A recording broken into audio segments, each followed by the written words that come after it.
Olá, muito boa noite a todas e todos. Sejam muito bem-vindas e bem-vindos a mais essa atividade formativa da Escola do Parlamento, que nós estamos realizando em parceria com o NIDES, da UFABC, que é o Núcleo Estratégico de Estudos em Desenvolvimento, Democracia e Sustentabilidade. Essa é uma parceria que já está a longa data aqui acontecendo na escola. A gente já fez outro curso discutindo os desafios do desenvolvimento, mas dessa vez nós estamos com um olhar a partir da perspectiva do pós-Covid e colocamos na programação deste curso uma gama variada de temas que daqui a pouco vocês vão saber quais são.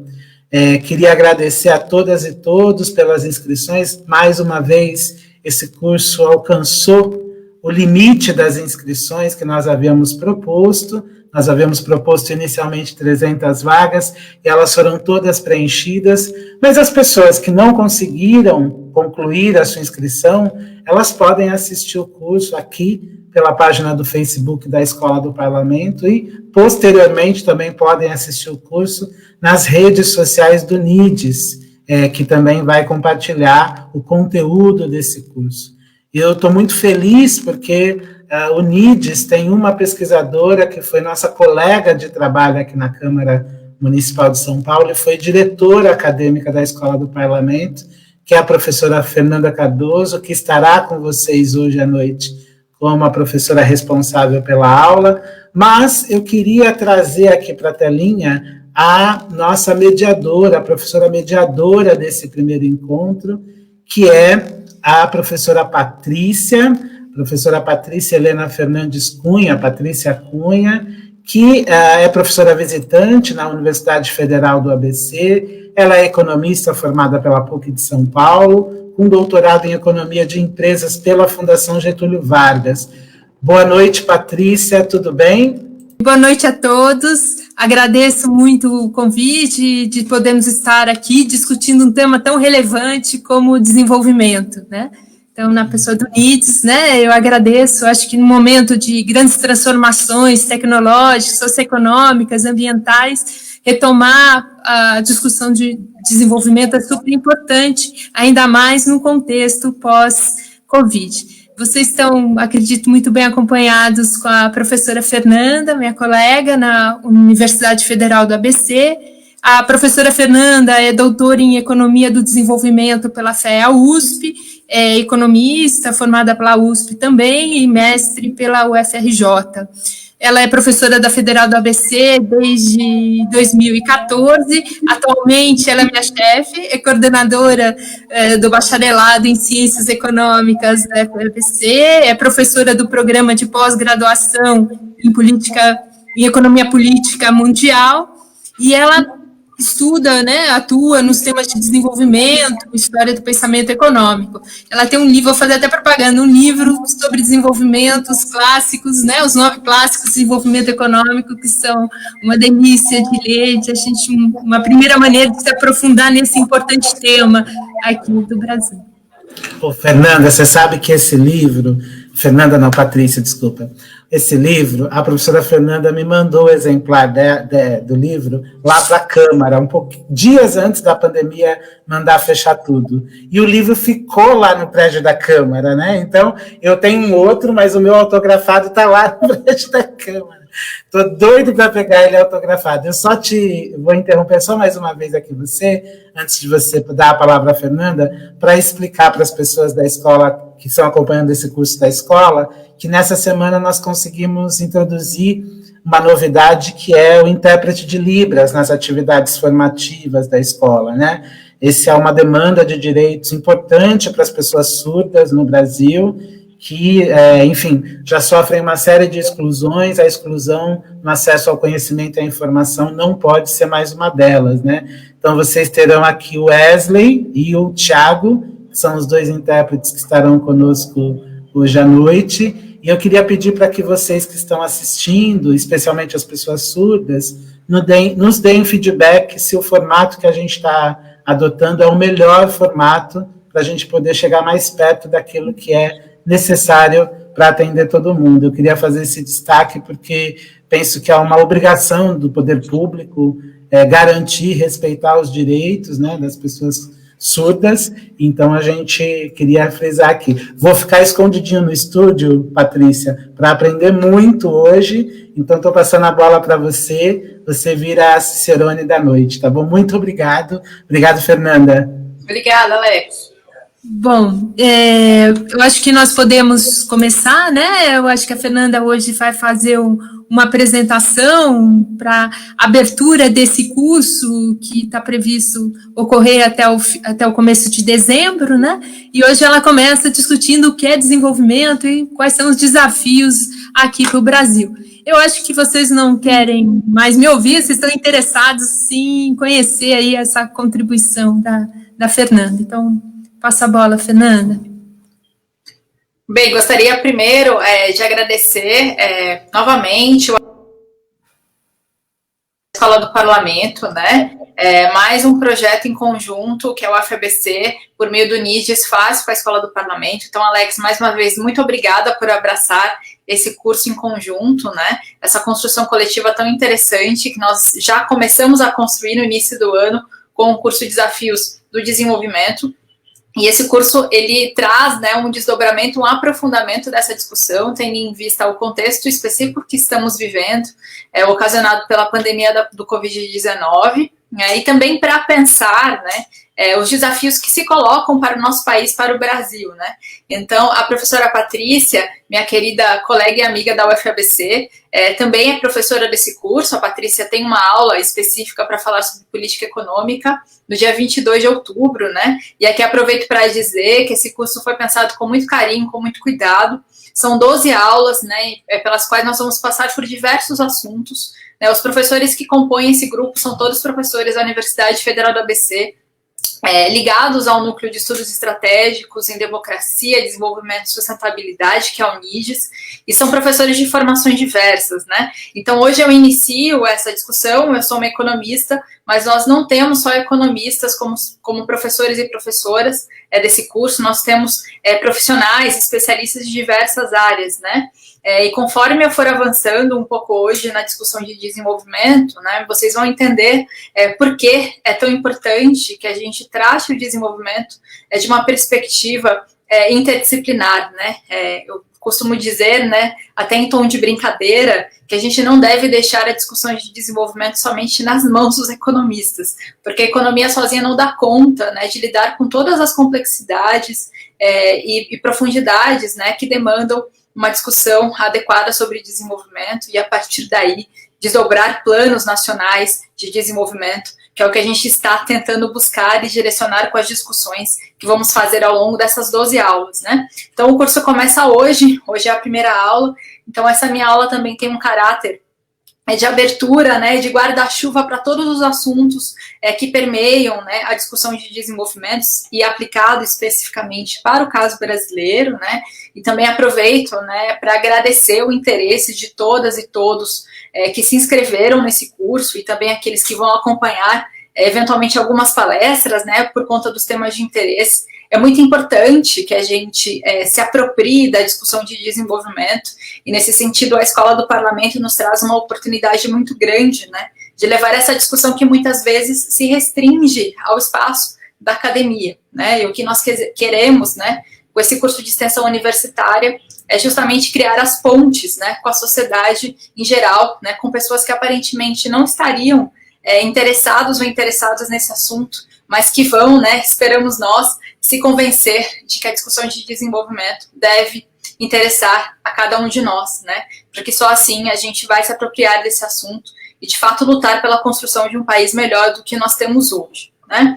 Então, as minhas palavras iniciais, né, inevitavelmente, né, nesse contexto de pandemia que ainda estamos vivendo, né, de incertezas e de inseguranças, todas essas questões, né, nós já vínhamos há um tempo, né, enfrentando uma situação de crise, crise social, crise institucional, enfim, né, e a crise intensificada pela Covid-19, pela necessidade de isolamento social, né, e por todas as outras questões, né, acabou colocando em evidência, de forma ainda mais crua, né, as fragilidades da nossa organização socioeconômica, né? Então, uma das primeiras questões que começaram a ser pensadas, né, logo lá no início desse processo de isolamento social, né, lá por volta de março, é que se emergeria, a partir desse novo contexto, né, uma nova ordem, uma nova forma de organização, né, uma nova construção de solidariedade, né, de vida comunitária, enfim. Então, algumas dessas questões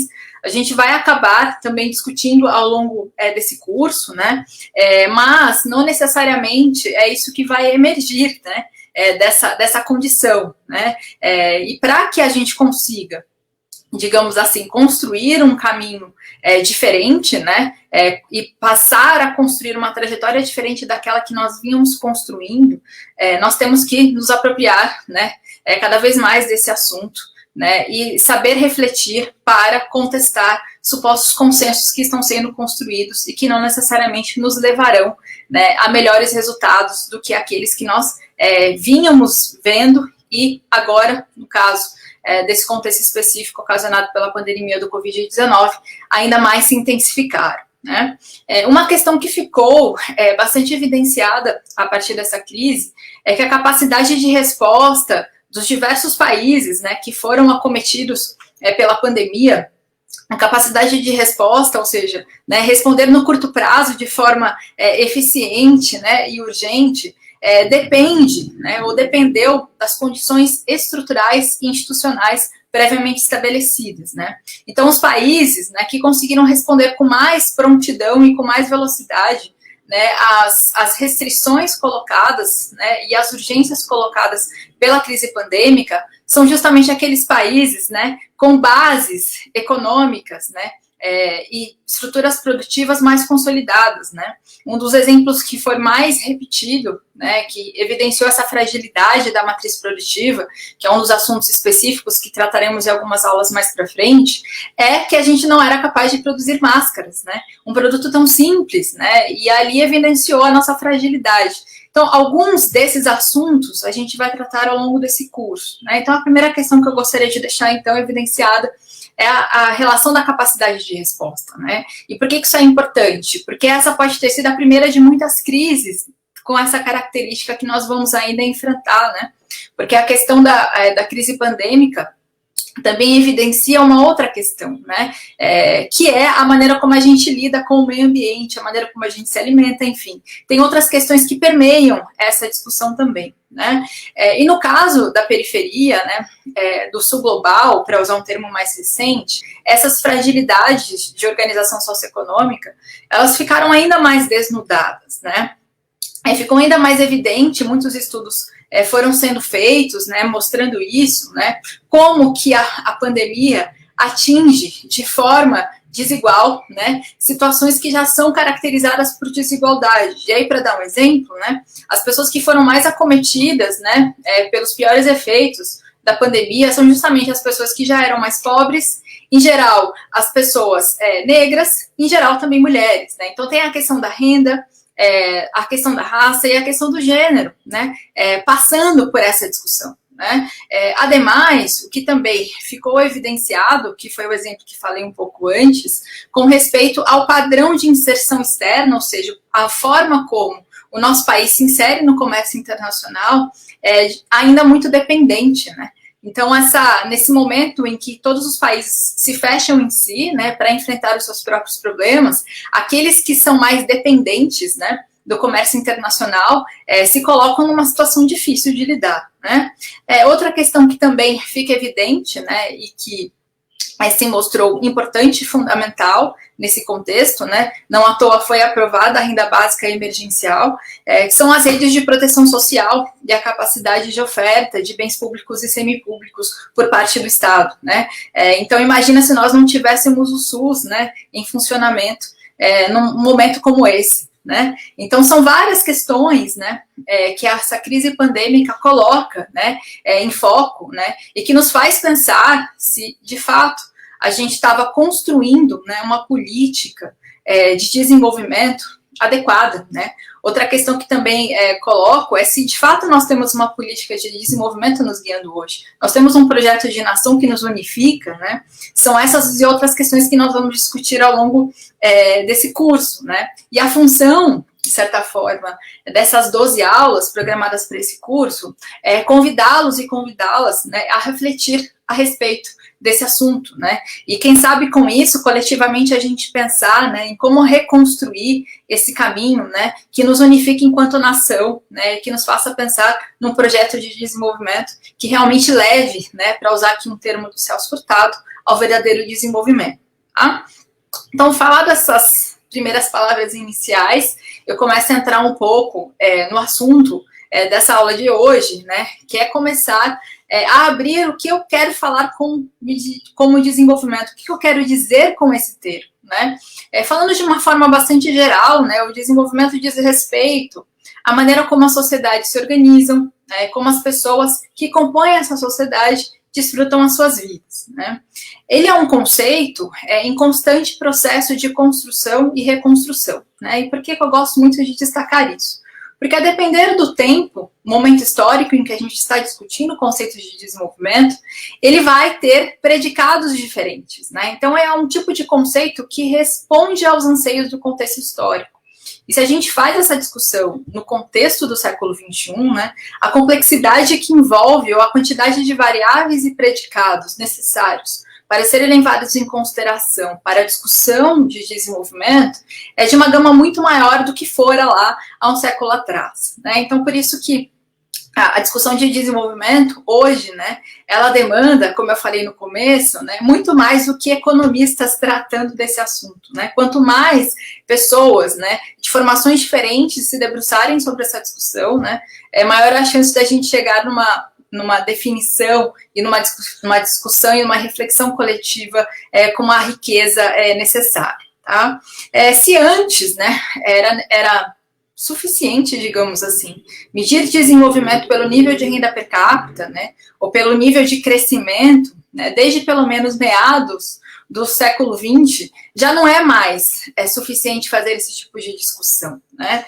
Isso por quê? Porque o desenvolvimento, o processo de desenvolvimento, diferente do processo de crescimento, ele envolve mudanças institucionais e estruturais impactantes, até revolucionárias, né? Quando a gente fala simplesmente de um processo de crescimento, o que a gente está evidenciando, né? Que você está fazendo mais do que você fazia antes. Quando a gente fala em desenvolvimento, necessariamente nós estamos aí envolvendo uma certa forma de mudança qualitativa. Então, você pode até estar fazendo mais do que você fazia antes, mas agora você faz de forma diferente, né? Então, esse fazer de forma diferente implica um processo de transformação que o crescimento por si só não dá conta, né? E por que eu estou fazendo essa abertura de significados, né? Minha primeira função aqui é colocar a diferença entre esses dois conceitos, né? Então, um país como o nosso, como o Brasil, ainda com tantos problemas estruturais, sociais, né, de desigualdade, de incompletude da matriz produtiva, a gente não pode se contentar em fazer o mais do mesmo, né? Nós precisamos construir caminhos, né, e estratégias que nos permitam levar a mudanças revolucionárias, tanto do ponto de vista estritamente econômico, ou seja, relacionado à matriz produtiva, quanto do ponto de vista social. Então, nós temos muitas estruturas, instituições para modificar, para a gente, de fato, construir um processo sustentado de desenvolvimento, tá? E, novamente, ressalto, né, toda essa discussão que estou aqui fazendo, né, essa primeira aula, para também deixar evidente que quanto mais interdisciplinar for a discussão de desenvolvimento, melhor. Então, o time de professores e professoras que compõem esse curso, né, demonstram isso, porque são professores e professores de formações completamente diferentes. Então, quando a gente junta esse grupo, a riqueza da discussão, né, permitida, ela é muito maior, né, e extremamente desejável, tá? Quando a gente fala em desenvolvimento também, é muito comum, né, aparecerem as seguintes questões, né? Por que algumas nações são ricas e por que algumas nações são pobres, né? Será que tem uma receita? Será que tem escada? Será que tem um caminho das pedras que nos leve à condição de desenvolvimento? Seria o desenvolvimento uma ilusão, né? Seria o subdesenvolvimento uma armadilha sem saída, né? Ou será que tem como, né, mudar a condição da maior parte do mundo que hoje considerada pobre, né? Será que seria possível? Seria uma grande ilusão? Seria um mito, né? Então, essas questões, né, elas acabam permeando todas essas nossas discussões, né? E ao fazer isso, né, elas vão colocando também em foco como é que a gente faz, né, para construir um caminho, qual é a nossa estratégia para construir esse caminho, né? Outra questão que também pode desdobrar daí, né, além da questão da estratégia, ou seja, o caminho que a gente constrói para chegar na questão do desenvolvimento, no resultado de desenvolvimento, é a gente pensar como que a gente define o que é uma sociedade desenvolvida, né? Essa é uma outra questão, né? Muitas vezes a gente confunde, né, ou é quase automático quando se pergunta o que é uma sociedade desenvolvida. Automaticamente vem à mente o modelo de civilização europeu, né? Aí uma pergunta que pode desdobrar daí será que nós estamos mirando, de fato, um modelo de desenvolvimento que é adequado às nossas condições? Ou será que a gente está buscando um objetivo que não nos cabe? A gente tem que construir o nosso próprio objetivo, o nosso próprio modelo de civilização, né? Então, são essas e outras questões, né, que vão permear a mente de vocês também ao longo desse curso, tá? A Patrícia também já fez aí uma grande gentileza, né, de fazer a propaganda do meu livro, 9 Clássicos do Desenvolvimento Econômico. Então, aqui de partida eu já coloco que eu tenho uma tendência, né, a me apoiar em pensadores, né, antigos, né, para construir a minha linha de argumentação. E no caso do desenvolvimento não é diferente, né? Então eu vou convidar vocês a fazer uma viagem no tempo aqui comigo rapidamente, né? Porque o tempo da aula é curto. Uma viagem no tempo pela história das ideias, né? E eu gosto muito de começar trazendo o John Maynard Keynes para essa discussão, né? E por que o Keynes, né, aparece aqui? Porque é o Keynes que vai, né, fundamentar a importância, né, do papel do Estado em economias monetárias de produção, em economias capitalistas. E por que o Keynes faz isso? Porque ele vai, né, identificar, quando ele escreve o seu texto Fim do Laissez-faire, lá no final da década de 20 do século 20, que as leis, né, do livre mercado, né, o laissez-faire, o liberalismo econômico, não seria talvez, né, a melhor forma de entregar melhores resultados socioeconômicos, né, traduzindo isso. Não seria talvez a melhor forma de fazer com que as pessoas que compõem uma sociedade, todas elas, atingissem boas condições de vida, né? E ao identificar isso, né, ele vai dizer o seguinte, olha, né, se nós não observarmos alguma forma, né, de romper com essa lógica, a tendência dessa sociedade, a tendência dos resultados, é de reproduzir e intensificar situações de desigualdade, de pobreza, de ineficiência da produção e de desemprego, né? Então ele vai dizer o seguinte, tendo em vista que pode ser do interesse dos indivíduos a manutenção dessas condições, né, na medida em que muitos indivíduos lucram nessas situações de desigualdade e de pobreza, não vai ser a partir da iniciativa individual que as mudanças vão acontecer. A gente precisa de uma força, né, com potencial coletivo, né, de mudança coletiva. E aí que o Keynes vai, então, fundamentar o papel, né, dos estados nas economias capitalistas. Aqui lembrando que o Keynes ele não está interessado em modificar o modo de produção, né? Ele não é um socialista, ele está interessado em reformar o capitalismo, né? E a maneira que ele enxerga dinamicamente disso é de atribuir um papel relevante para o Estado nesse processo, né, de coordenação e de participação na dinâmica econômica, né? E quando a gente ressignifica essa questão do Keynes para o contexto dos países mais empobrecidos do mundo, isso ganha novas nuances de importância, na medida em que, no contexto dos países mais empobrecidos, além da preocupação da manutenção do emprego no nível adequado, esses países mais empobrecidos enfrentam ainda o problema de não terem estruturas produtivas suficientemente completas e, portanto, não terem uma capacidade de produção instalada suficiente para atender toda a mão de obra disponível naquela economia, né? Então, são questões mais profundas. E aqui já estou adiantando para vocês um dos elementos que vai fundamentar a perspectiva do desenvolvimentismo clássico. Eu já vou chegar lá, tá? Uma outra questão importante também, né? Um outro autor importante para a discussão de desenvolvimento é o Schumpeter, né? O Schumpeter escreve um livro lá em 1912, portanto, no início do século XX, para destacar a importância do progresso técnico para a superação de situações de desenvolvimento. Né? Então, um pouco antes, o desenvolvimento envolve um processo de mudança técnica profunda. Quem está dando um impulso para que essa mudança qualitativa aconteça é justamente o progresso técnico e o progresso tecnológico. E aqui a gente coloca a importância, portanto, né, do investimento em ciência, inovação, tecnologia e educação. Né? Países que não se preocupam, né, com esse tipo de investimento, eles estão entregando a sua potência, né, de soberania sobre o seu processo de desenvolvimento para outros países, né, para outras nações. Então, o Schumpeter também destaca a importância de que o desenvolvimento ele tem que ser construído internamente, né? Ele não pode, né, ser ou se apoiar em forças externas, né, para falar de uma forma bem simplificada. Então, a questão do desenvolvimento, né, aqui para fechar a partir desses dois autores, ela passa pelo planejamento, ou seja, a gente precisa de um agente que planeje esse processo, que aí vem a contribuição do Keynes, e ela também demanda um processo de transformação profunda, que só o progresso técnico, né, traduzido aí também na maneira como se organiza a matriz produtiva de um país, vão permitir gerar esse resultado. Tá?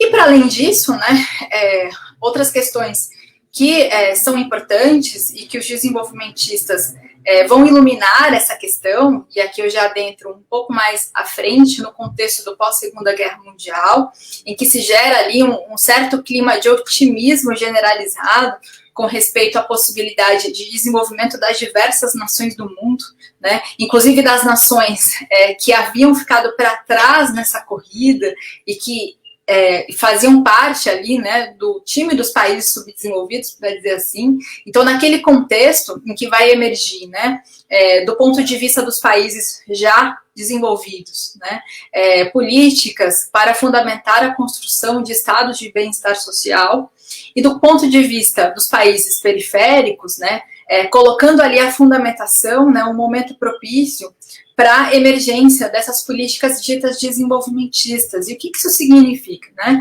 Significa, a partir de um conjunto de autores, né, que vão se debruçar especificamente sobre os problemas dos países subdesenvolvidos, empobrecidos, né, eles vão identificar ali a necessidade, primeiro, né, de transformar a matriz produtiva desses países na direção de atividades, né, produtivas com maior capacidade de geração de valor agregado e, portanto, com mais produtividade, né, e a partir daí, né, permitir também empregar mais gente, né, fornecer mais postos de emprego, incrementar o nível de renda interna e, com isso, potencializar esse mercado interno, gerando aí, né, uma rede positiva de efeitos multiplicadores da renda e do emprego. Né?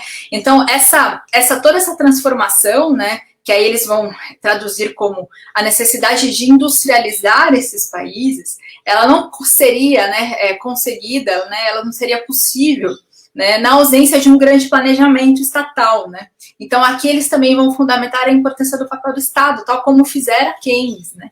Então, aqui o Estado aparece, né, como um importante ator, né, para planejar e coordenar esse processo em conjunto com o setor privado. Né? Então, aqui vem a importância, né, de que o desenvolvimento, no contexto especialmente de países subdesenvolvidos, ele não acontece por geração espontânea, ele tem que ser objeto de planejamento. Né? E, por fim, né, seguindo com relação ainda a esses autores, e aqui dando destaque especialmente para a perspectiva da América Latina, para o estruturalismo latino-americano, né? Muito desses autores, e aqui destaco Celso Furtado, Raul Prebisch e outros, né? Eles vão destacar que, além das transformações, né, na matriz produtiva, eram necessárias, né, transformações na estrutura social. Né, traduzindo isso, né, combinadas as transformações na matriz produtiva na direção de atividades, de bens, né, com maior complexidade associada, com mais valor agregado, né, e, portanto, mais valorizados no mercado, né, além disso, era necessário modificar a maneira como os recursos dessa economia eram distribuídos. Né. Então, na ausência, né, da alteração da forma como o excedente gerado nessas economias era distribuído entre as pessoas que compõem aquela sociedade, aquela transformação da matriz produtiva, ela não se sustentaria, ou ela poderia até gerar, né, uma maior concentração de renda e riqueza. Né? Um exemplo disso, um exemplo histórico do Brasil,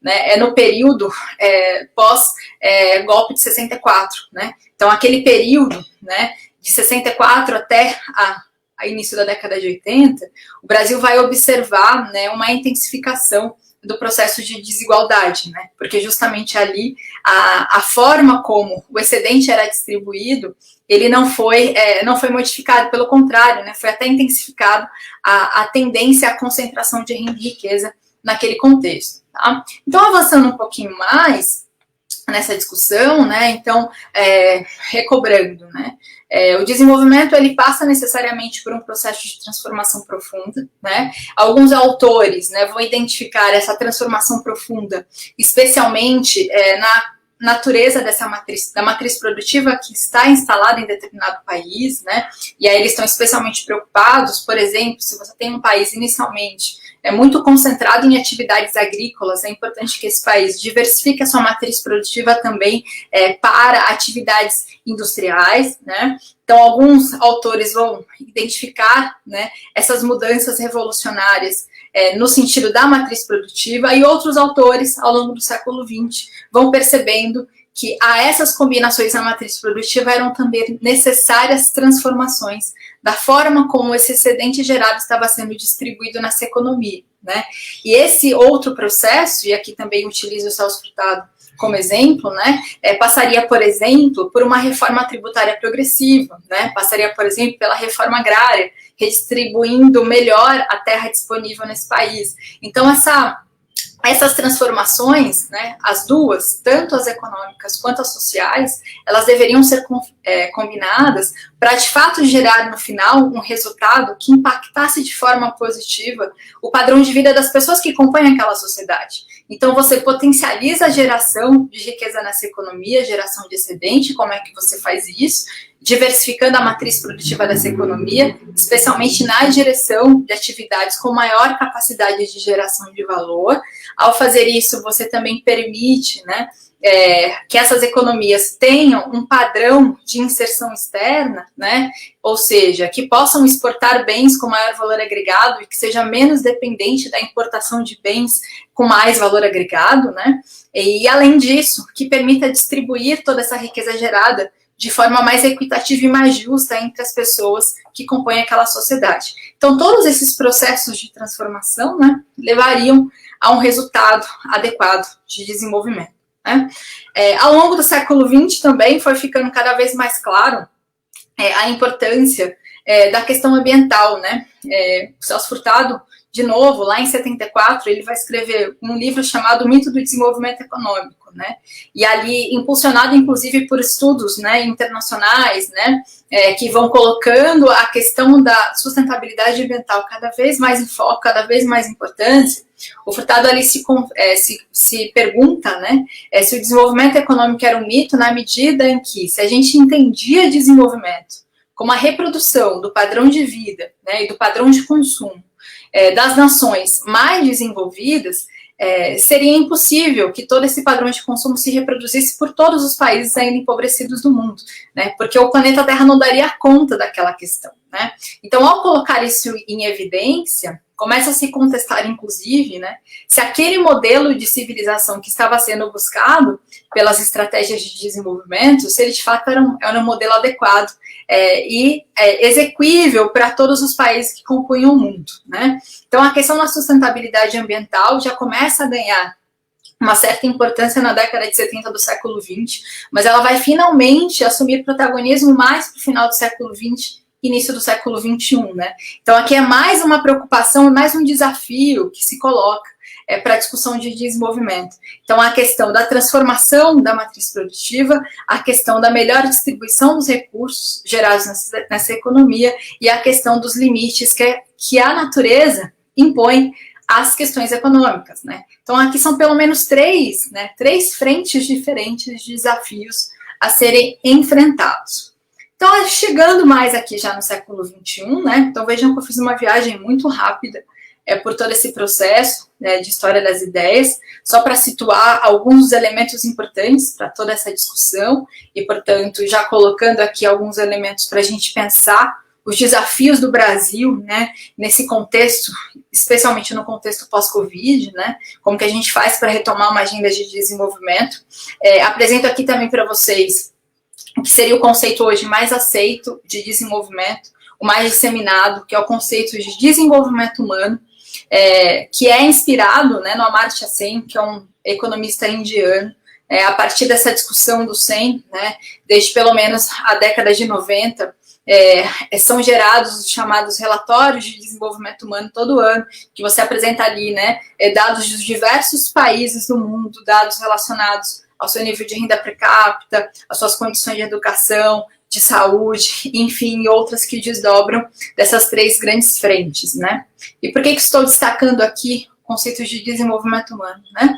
Porque, segundo a Amartya Sen, a gente não pode medir desenvolvimento simplesmente pelo nível de renda per capita, né? Então, aqui se coloca novamente a questão do caráter interdisciplinar da discussão de desenvolvimento, né? Ou seja, a gente levar em consideração somente questões, né, mais estritamente econômicas é insuficiente para a gente entender a abrangência que uma política de desenvolvimento deve buscar, né? Então, esse conceito, ademais, né, ele coloca em evidência que todas as políticas de desenvolvimento, né, ou todas essas medidas, elas devem buscar, né, incrementar a capacidade que cada pessoa tem de exercitar a sua própria cidadania, né, e de ser dona do seu próprio destino.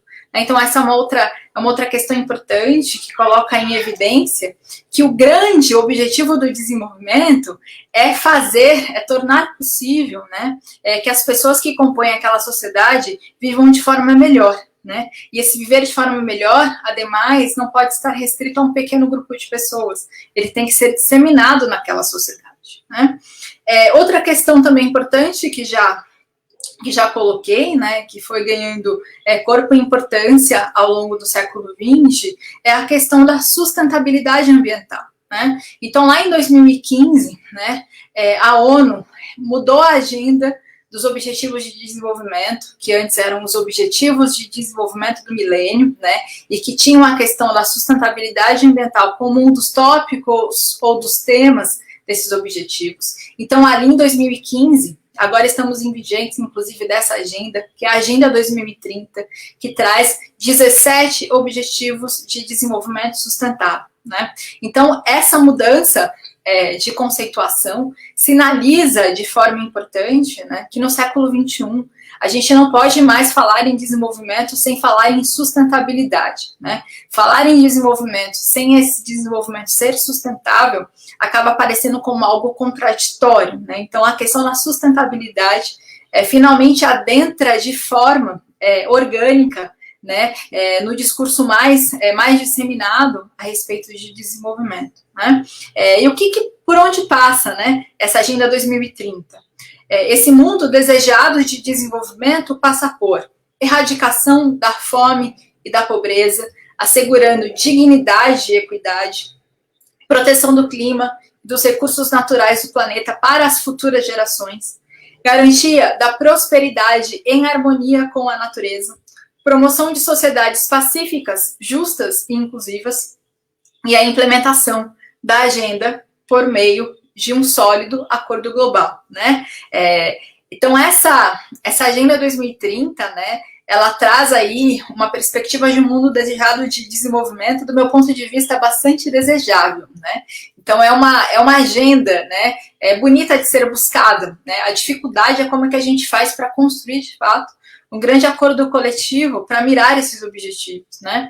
Quais os caminhos para a gente fazer isso? Então, são esses desafios, né, que estamos aqui colocando coletivamente, né, para que não apenas os professores e professoras desse curso reflitam, mas a nossa intenção é levar essa reflexão para a sociedade, né, e o mais amplo possível, né? Então, quanto mais pessoas, reforço novamente aqui, participarem dessas reflexões, né, maiores são as chances de nós chegarmos num resultado socialmente aceitável, né? Então, essa é uma questão que eu gostaria novamente de destacar, antes de avançar novamente, né, que a partir especialmente, né, dos autores do chamado desenvolvimentismo clássico, né, que destaquei brevemente aqui para vocês, fica muito claro que o desenvolvimento, né, ainda mais levando em consideração todas essas questões que fui pontuando, ele não acontece de forma espontânea ou natural, né? A gente não pode ficar esperando de bandeja esse resultado, né? E o planejamento, por sua vez, né, de uma agenda de desenvolvimento, preferencialmente, ela não deve prescindir de participação e legitimação popular, porque ela não pode ser construída de forma individual, né? E aqui eu coloco uma pergunta, afinal, a quem deve servir o desenvolvimento, né? A gente está buscando o desenvolvimento para quem e para quem, né? Essa é uma outra questão, né? E a sustentabilidade ambiental também não pode ser ignorada.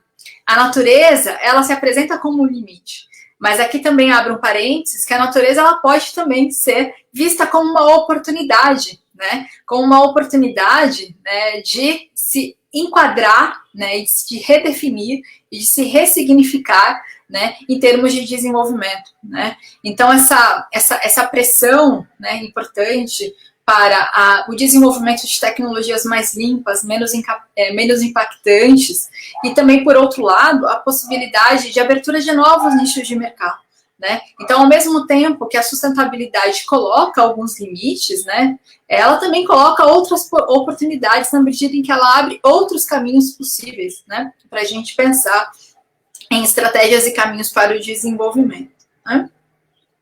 E quais são, então, os desafios do século XXI? Né? Os principais desafios que se apresentam, né, que inclusive foram objeto do primeiro curso que o NIDES fez em parceria com a Escola do Parlamento no primeiro semestre desse ano. Primeiro, a questão da sustentabilidade ambiental, né, coloca em xeque velhas estratégias de desenvolvimento e velhos modos de vida. Então, quando a gente coloca a questão da sustentabilidade ambiental em foco, nós estamos não apenas contestando, né, as velhas formas, as velhas estratégias vinculadas ao industrialismo de meados do século XX, como também nós colocamos em foco em discussão a maneira como a gente se organiza, né, socioeconomicamente, a maneira como a gente lida com o meio ambiente, com a natureza, né, os nossos padrões de consumo, os nossos desperdícios de riqueza. Outra questão que também se coloca como desafio é a democracia, né, que está sendo ameaçada, né, pelo clima de desesperança, intensificado pelo contexto de crise. E aqui eu abro mais um parênteses que é muito importante, né? A gente pensar na sociedade brasileira, inclusive no próprio curso, outro curso que a Escola do Parlamento está organizando, que está acontecendo nas terças-feiras, discutindo a questão de desigualdade de gênero e raça, né? A gente colocar aqui em discussão se um país ainda pautado por tanto racismo estrutural e, portanto, a misoginia e machismo, se a gente pode falar, de fato, uma condição de democracia. E se nós não podemos, o que a gente tem que fazer para construir as bases para termos, de fato, uma sociedade democrática, né? E também a questão da equidade, né, que também passa, né, pela questão da democracia, né?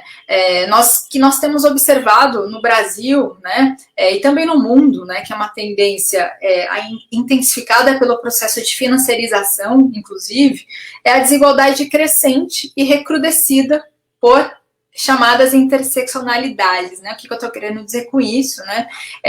Que a depender, né, da raça e do gênero, né, e da faixa etária, enfim, né, da condição que uma determinada pessoa tenha, né, essas desigualdades, essas diversas fontes de desigualdade, elas se reforçam mutuamente, né, e criam condições muito específicas, né, e muito limitantes a depender, né, da condição que uma pessoa apresenta. Então, essas três frentes de desafios, que também se interligam entre si, né, são as fontes, né, das complicações que temos que enfrentar numa agenda de desenvolvimento no século XXI, e o Brasil certamente figura, né, como alguém, né, como um país que vai ter que enfrentar essas questões de forma eficaz, digamos assim, para, de fato, gerarmos, né, uma condição de organização socioeconômica melhor do que essa que nós construímos até hoje, né? Os desafios para a periferia, portanto, né, e aí se inclui o Brasil, né, coloca, né, maiores dificuldades, do meu ponto de vista, do que aquelas que enfrentamos ou que tentamos enfrentar no contexto de meados do século XX, né. Além disso, né, como eu já ressaltei um pouco antes, o capitalismo aprofundou o processo de financiarização, que é um outro assunto que nós vamos tratar ao longo desse curso, né. Isso traz ainda mais limites, né, para esse processo de soberania sobre agendas de desenvolvimento. E aí eu coloco novamente a questão, como que a gente faz para conciliar a agenda da sustentabilidade ambiental, por exemplo, com a solução de problemas socioeconômicos ainda muito básicos, né? No caso do Brasil, nós temos isso ainda. Como garantir, né, a democracia, ou como construir uma sociedade democrática em regiões com memória e tendências marcadamente autoritárias? Como enfrentar as desigualdades secularmente estabelecidas, reforçadas pelas duas restrições que destaquei anteriormente, né? Será que a gente tem saída para essa condição de subdesenvolvimento? Ou será que é uma armadilha intransponível, né? Por mais dificuldades que a gente tenha, né, eu prefiro acreditar que tem saída, né? Só que essa saída, novamente, ela não vai aparecer de forma espontânea. A gente precisa construir o caminho, né, para encontrar essa saída, né? Construir o caminho, e quem sabe que para construir esse caminho a gente precisa também modificar os nossos óculos, né? A maneira como a gente enxerga a realidade, né? E aqui eu adentro num outro assunto, né, que envolve também essa outra discussão que estamos aqui fazendo, para que serve a ciência, né? Qual é a função social da ciência, né? E aqui colocando a ciência no sentido amplo, né? Pegando não só as ciências exatas, mas também as ciências sociais aplicadas, né? Os professores e professoras desse curso, né, eles se enquadram especialmente nesse segundo grupo, das ciências sociais aplicadas, né? O que é ciência, falando de uma forma muito geral, né? É um conjunto de métodos e instrumentos para entender e interpretar a realidade, e também para agir sobre ela, né?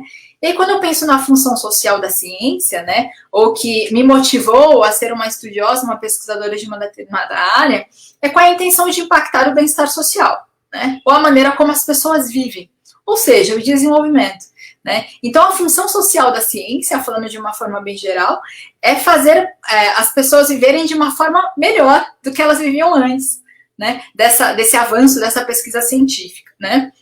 Mas como a ciência não é isenta de ideologias, né, de uma visão de mundo que a guia, atenção, né? A maneira como a gente interpreta, age, impacta o bem-estar e de quem é influenciada pela forma como se pratica a ciência, né? E aí a ciência, ela pode levar a pelo menos dois grandes resultados, né? Levar à conformação social, mantendo um sistema de dominação prévio, ou levar à transformação social, né? Então, ela pode tanto servir para conformar uma situação inicialmente observada, como ela pode também servir como um objeto, ou como um meio, como um instrumento de transformação, né? E aqui eu imagino, né, que vocês podem estar aí pensando que o nosso curso aqui, pensado em conjunto entre NIDES, Escola do Parlamento, tenta fazer o segundo caminho, que é o caminho de provocar a transformação. E é por isso que nós estamos aqui convocando, né, mais pessoas para fazerem e construírem esse caminho coletivamente, né? Então, qual que é a responsabilidade do e da cientista brasileira, né? Aqui eu gosto também de colocar, pensando em termos de Brasil, né? Às vezes parece uma palavra muito dura, muito forte, né? Mas nós não somos um país desenvolvido, nós somos um país ainda subdesenvolvido, né? Nós ainda temos muita dependência tecnológica, nós apresentamos um padrão de inserção externa periférica com tendência a piora, tendo em vista o processo de reprimarização da nossa pauta exportadora, o processo de desindustrialização precoce que nós estamos sofrendo, uma estrutura produtiva repleta de gargalos, heterogeneidade estrutural, ou seja, um grande desequilíbrio, né, de produtividade entre os setores produtivos que compõem a nossa economia, situação de desemprego, né, de subemprego, desigualdades em diversos níveis, desde os níveis regionais, quanto a grandes desigualdades de classe, desigualdades de gênero, desigualdades raciais, enfim, né? As mudanças requeridas, portanto, elas não são poucas nem fáceis, né? E elas envolvem disputas políticas antigas e muito enraizadas em nossa sociedade. Então, a missão não é simples, né? A missão do cientista e da cientista brasileira não é simples, de jeito nenhum, né? E aqui impresso palavras de Celso Furtado, inclusive. Quando o consenso se impõe a uma sociedade, é porque ela atravessa uma era pouco criativa. E para nós, né, não romper com consensos previamente estabelecidos significa nos mantermos presos a essa armadilha do subdesenvolvimento, né? E onde estamos, se não presos nesse tipo de consenso, que aqui eu vou representar genericamente pela chamada agenda da austeridade, né? E o que essa agenda da austeridade tem implicado?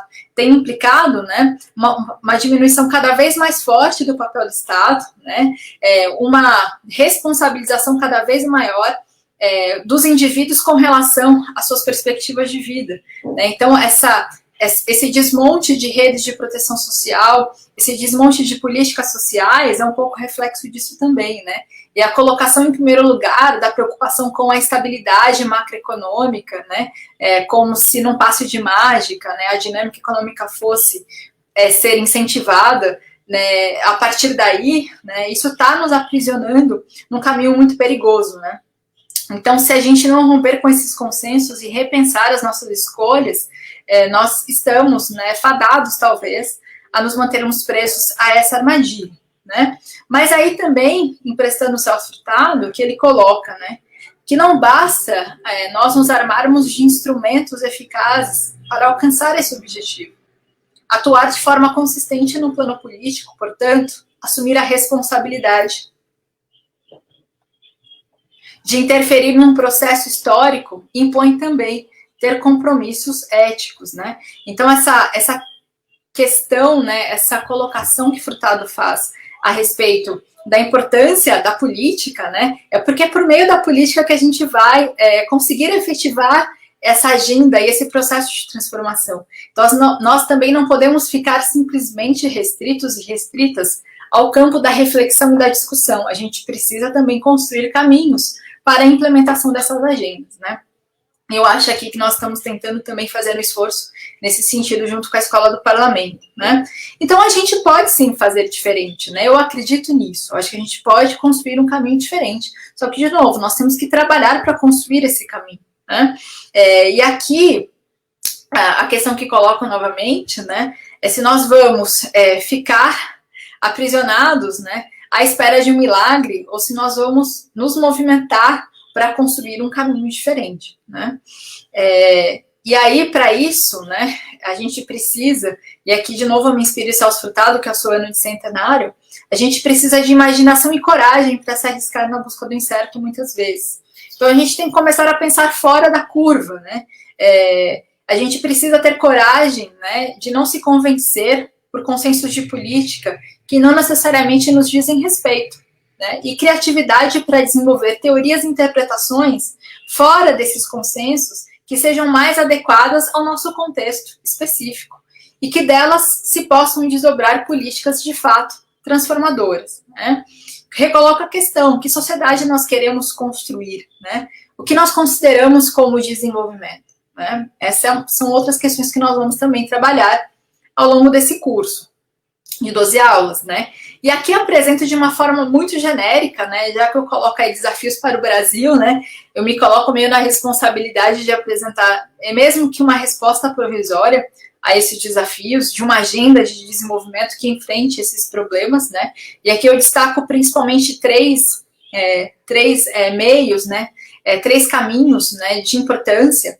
Primeiro, que a gente tem que continuar a insistir, né, na construção de uma matriz produtiva diversificada, complexa, sustentável e especialmente inclusiva, que permita um melhor aproveitamento da dinâmica do nosso mercado interno e que possa, com isso também, ocasionar, né, um padrão de inserção externa, né, do nosso país no comércio internacional melhor do que o que nós estamos hoje protagonizando.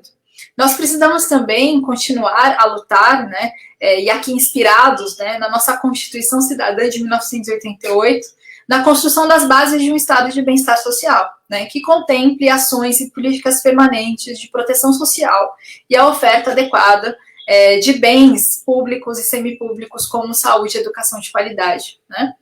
E, por fim, não menos importante, que talvez seja o fundamento, o pilar para essas duas questões que coloquei antes, né? A priorização do investimento em educação, pesquisa, ciência e tecnologia para a construção de um caminho criativo, popular, sustentado e soberano de desenvolvimento, né? Mas é claro, colocar no papel é muito mais fácil do que fazer, né? Mas, né, a partir da minha orientação, das discussões que fui mais ou menos desenvolvendo com vocês ao longo dessa primeira aula inicial, né, essas 3 frentes deveriam ser, sim, fonte de preocupação para uma agenda de desenvolvimento, né, que, do meu ponto de vista, permitiria, né, a gente chegar num resultado de uma sociedade, né, de um país, né, mais desenvolvido do que nós conseguimos construir até hoje, né. Então, seguindo aqui mais um pouco, né, aqui fazendo a propaganda desse curso, e de novo agradecendo todas e todas pelo interesse. Então, essa é a primeira aula, é uma aula mais de abertura de perspectivas, né, para destacar um pouco das várias questões, das várias nuances que a discussão de desenvolvimento coloca, e a partir daí, né, colocar um pouco em perspectiva os desafios, né, que se impõem ao nosso país no pós-Covid-19, né, da gente pensar aí, repensar caminhos e escolhas em termos de consensos de política econômica e de estratégia de desenvolvimento para o futuro. Então, nós vamos passar por diversos temas, como, por exemplo, o papel da burguesia brasileira de desenvolvimento, que é o assunto da próxima aula com a professora Tatiana Beranger. Vamos falar também das transformações na política internacional, que é o assunto da aula com o professor Jorge Romano. Depois vamos falar sobre financiarização e desenvolvimento, que é um assunto que será tratado pelo professor Gabriel Rossini. Depois vamos falar sobre política econômica e desenvolvimento no Brasil, aula que será ministrada pela professora Patrícia Cunha, que hoje está aqui moderando essa discussão. Depois vamos falar de cadeias globais de valor e o papel do Brasil, né? Falando um pouco aí sobre a questão do padrão de inserção externa. Essa aula será ministrada pela professora Cristina Reis. Vamos também falar da importância da industrialização para o desenvolvimento brasileiro, que será uma aula ministrada pelo professor Ricardo Amorim. Falaremos também sobre meio ambiente, sustentabilidade e desenvolvimento, com o professor Arilson Favaretto. Falaremos sobre território, agricultura e desenvolvimento, com a professora Luciana Travassos. Falaremos sobre relações raciais e trabalho no Brasil, com o professor Ramati Jacino. Sobre os povos indígenas e o desenvolvimento brasileiro, com o professor Luiz Roberto de Paula. E a nossa aula final tem a pretensão aí de discutir se um projeto de desenvolvimento popular para o Brasil é possível, né? Então, esse é o roteiro esperado, né, para as próximas aulas. Então, até o dia 10 de dezembro, nós vamos nos encontrar aqui todas as quintas-feiras, às 19 horas, né, para discutir todos esses assuntos até o final do ano, né? E aqui gostaria de finalizar, então, essa minha intervenção de hoje, e aí a gente abre para perguntas, para quem quiser fazer algumas perguntas, né? O que é o verdadeiro desenvolvimento, né?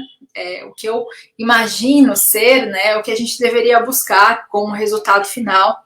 E aqui eu me inspiro novamente em Celso Furtado, que já falei muito sobre ele, né, hoje, mas vou terminar a minha fala com ele novamente, né? E aqui o Furtado diz o seguinte, num texto chamado Verdadeiro Desenvolvimento: a dimensão política do processo de desenvolvimento é incontornável.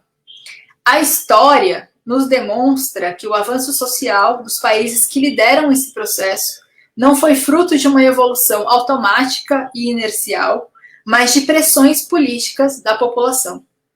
São estas, ou seja, as pressões políticas, que definem o perfil de uma sociedade e não o valor mercantil da soma de bens e serviços, por elas consumidos ou acumulados.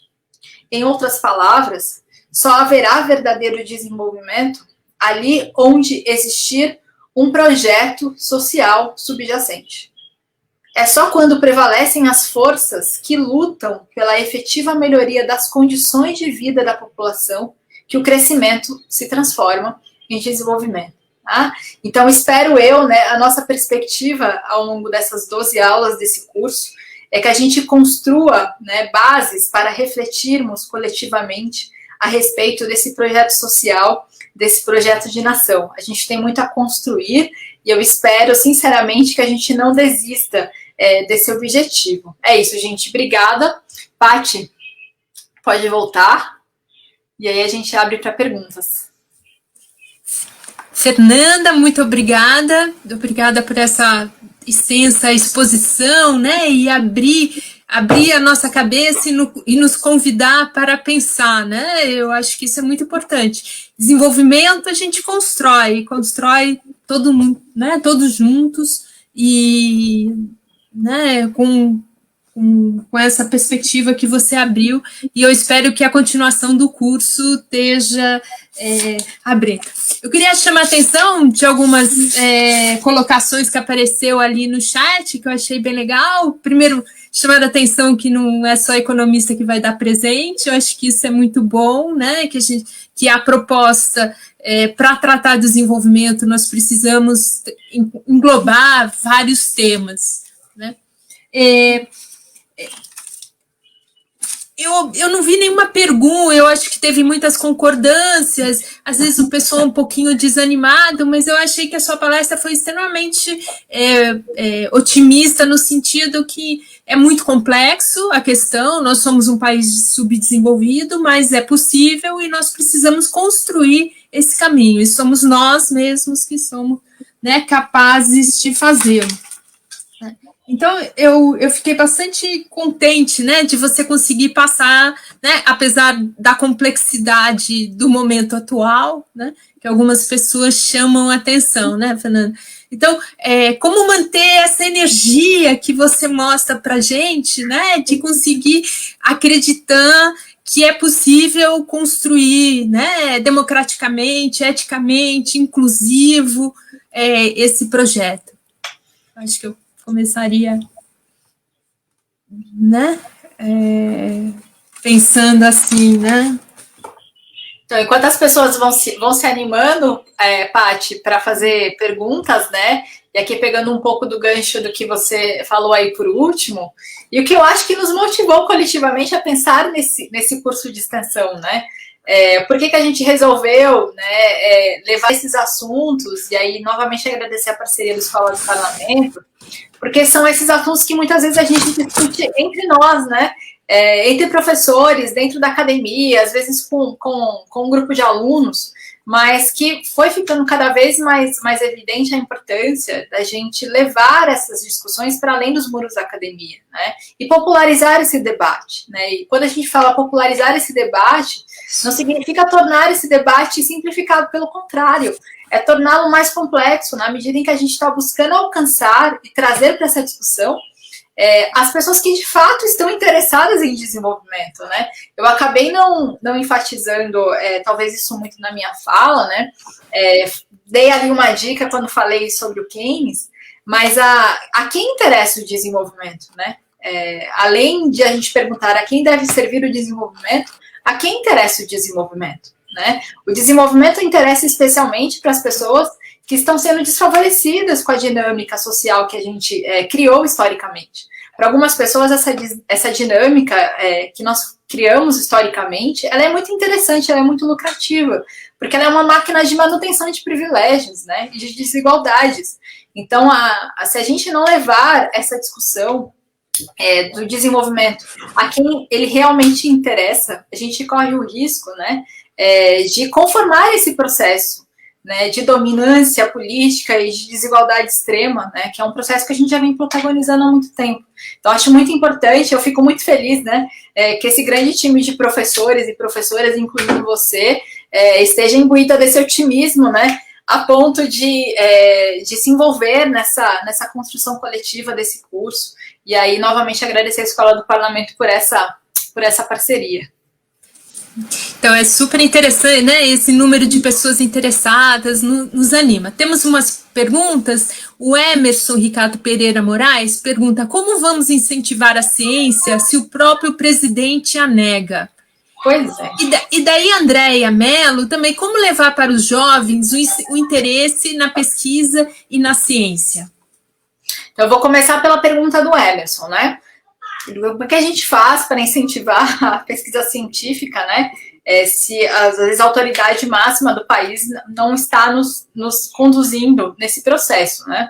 E aqui eu empresto novamente as palavras do Celso Furtado e de outros autores, e que também nos levou, né, a pensar nesse curso. A gente tem que, de alguma forma, né, incrementar a pressão social por isso, né? E mostrar, né, e convencer a sociedade, trazer a sociedade no geral para essa discussão, para a importância da pesquisa científica e tecnológica, né? Nenhum país do mundo se desenvolveu sem essa autonomia, né? Todos os países que figuram, né, como desenvolvidos no mundo, né, eles tiveram essa preocupação ao longo da sua história, né? E aí essa outra questão, né, que também tentei evidenciar a partir dos pioneiros do desenvolvimento, do desenvolvimentismo clássico, é que o desenvolvimento ele precisa ser planejado, né? E esse desenvolvimento planejado, ele também tem que trazer nesse seu processo de construção, né, de preferência, uma ampla participação popular, né? Então, quem tem que definir, né, o que é desenvolvimento, o que é uma sociedade desenvolvida, é essa sociedade, é esse empoderamento que a gente tem que construir, né? E aí a pergunta que a Andrea fez, né, como levar para os jovens o interesse na pesquisa e na ciência, eu acho que esse movimento de popularizar as discussões e mostrar o quão importante né, é um caminho para isso, né, de conquistar, né, as novas gerações para esse caminho, né?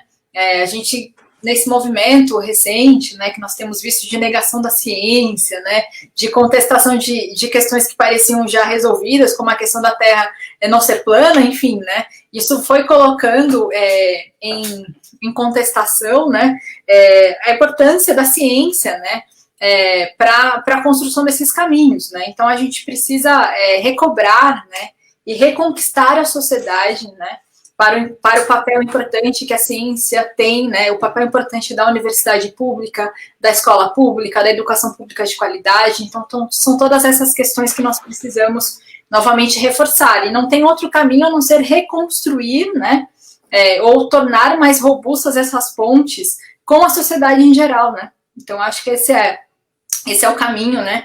Eu acho que esse também é o fundamento de um curso de extensão universitária, né? Que é construir essas pontes para além dos muros da academia. A Márcia Moreira colocou: estamos agregando conhecimento? Eu acho que você falou um pouco, mas talvez pudesse aprofundar. E a Rita, na periferia, como podemos articular esse processo, né, de aproximar a educação, a ciência? Alguns comentaram, né, na verdade é a educação que é um grande motor, né, capaz, né, um meio capaz de aproximar as pessoas desse processo. A questão eu vou pegar um pouco o gancho da questão da educação, né, que essa é uma questão que traz muita discussão, né. Então, assim, eu acho que ninguém nega que a educação é um importante motor para o desenvolvimento. Mas a educação, ela não cai do céu, né? A gente precisa ter uma sociedade, um Estado, né, com poder de alcance para que torne essa educação acessível para a sociedade e que apresente uma educação de qualidade. A gente não pode jogar a responsabilidade da educação como se fosse uma questão individual, ela tem que ser resolvida coletivamente, né? Então, quando a gente começa a pensar, né, no processo recente de diminuição do papel do Estado, né, de diminuição do alcance, da possibilidade de oferta de educação e de saúde públicas, né, isso é muito preocupante, porque a gente pode ocasionar um processo de recrudescimento de desigualdade, né. Aí a pergunta quem foi que fez da periferia? A Rita fez a respeito das periferias, como é que a gente pode articular esse processo? Eu acho que um caminho, Rita, é justamente isso, levando as discussões que ficam às vezes restritas a pequenas bolhas, né, para usar um termo atual, a gente tem que levar isso o mais amplamente possível e trazer também, né? Então essa extensão e essa popularização da discussão, acho que cria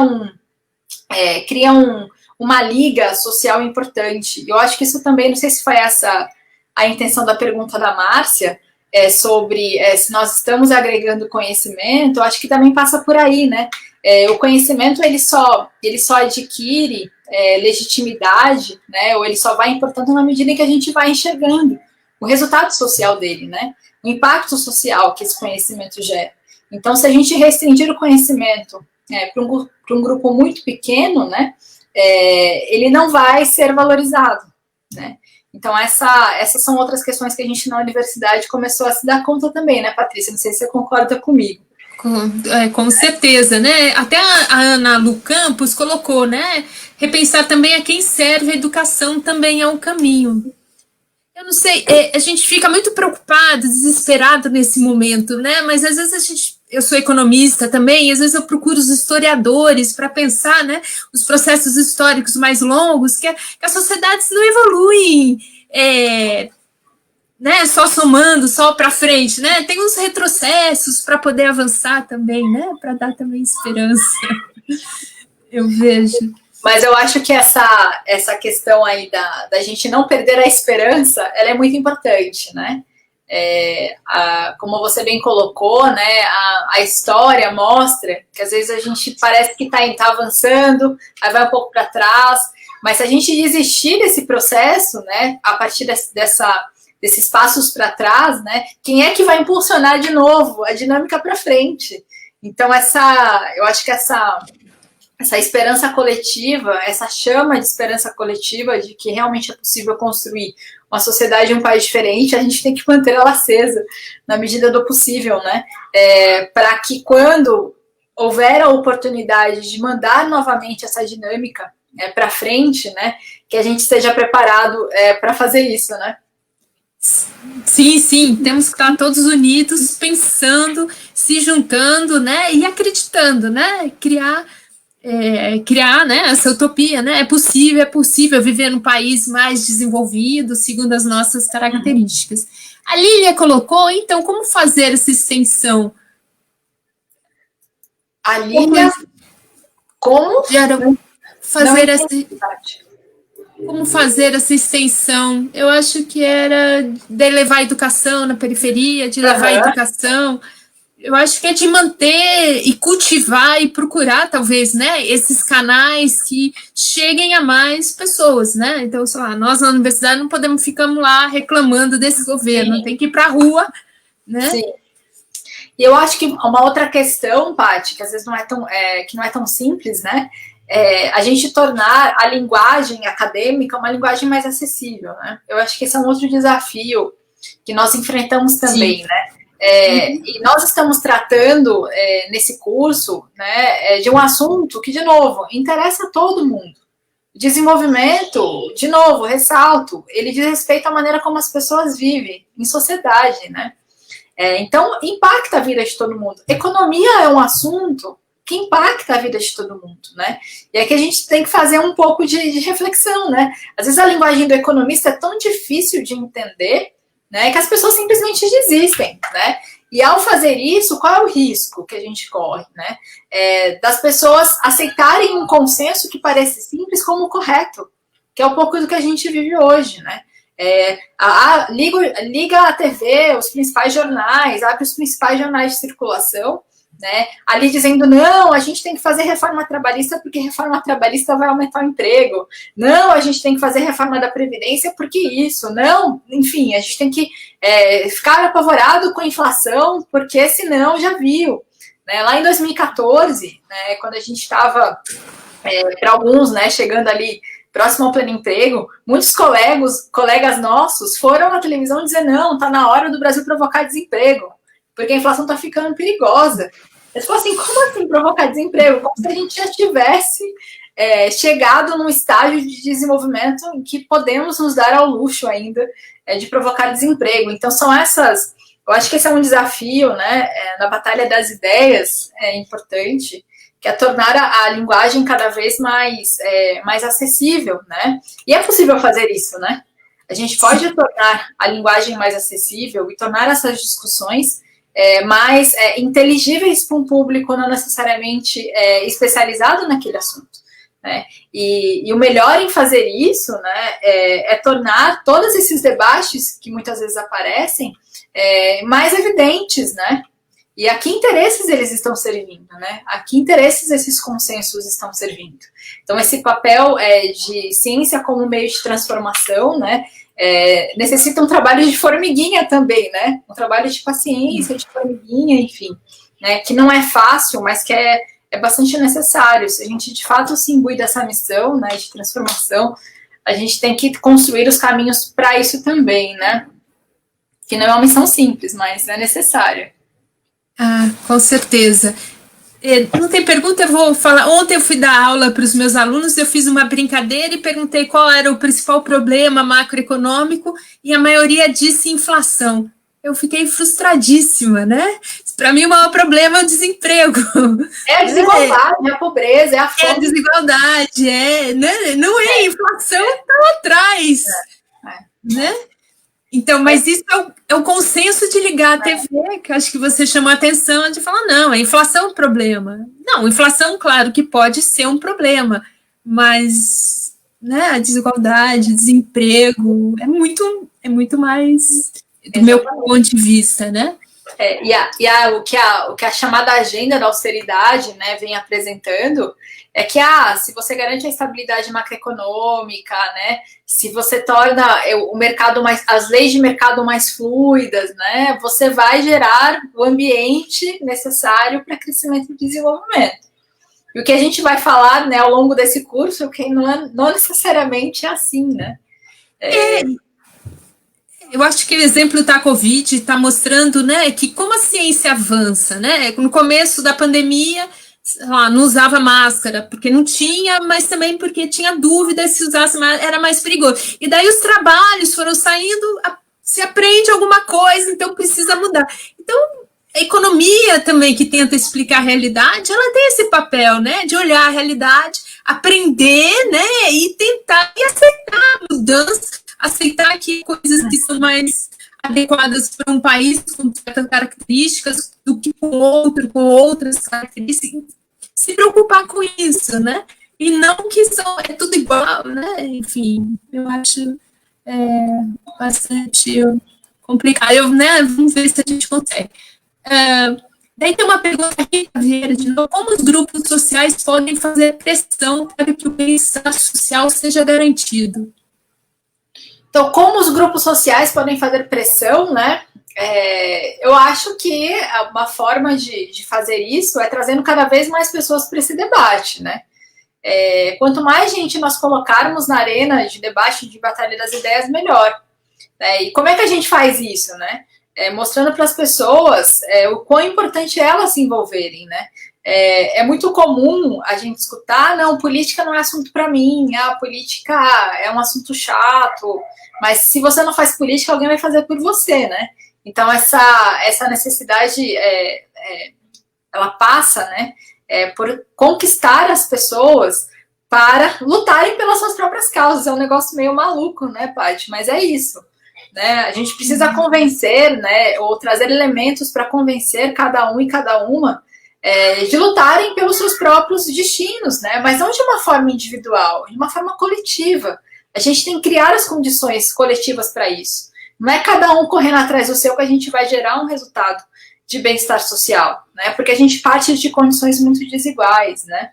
Então, essa construção coletiva que é desafiante, né? Mas que é necessária. Então, como que os grupos sociais podem fazer pressão? Eu não vejo outra forma senão se inteirando e se apoderando das discussões políticas. Porque, de novo, a política é um meio, né? A gente pode fazer a discussão que for, do ponto de vista teórico, chegar a reflexões interessantíssimas, mas e para implementar essa agenda, né? A gente precisa ter meios para fazer isso também. Né? Então, esses são os desafios que se colocam. Alguns deles, né? São vários, né? Eu acho que vira e mexe aqui aparece de novo a educação, né? Como garantir a educação de qualidade. A gente está num momento bastante difícil, né? De conseguir fazer com que a educação chegue. Agora tem uma outra, Pedro Henrique. O que das experiências históricas de outros países nos ajuda a refletir sobre o que precisamos para promover o desenvolvimento brasileiro? Então, aqui você também me ajuda a responder, Paty, que você já começou até a falar um pouco sobre isso, né? Mas o que eu diria que a grande experiência demonstra, né, é que o desenvolvimento ele não acontece por geração espontânea. ele precisa ser construído, né? Agora, o que a gente pode tomar de exemplo de outros países, né? É sempre com muito cuidado, na medida em que nós não podemos esquecer que o Brasil tem as suas especificidades, né? Os seus problemas próprios, né?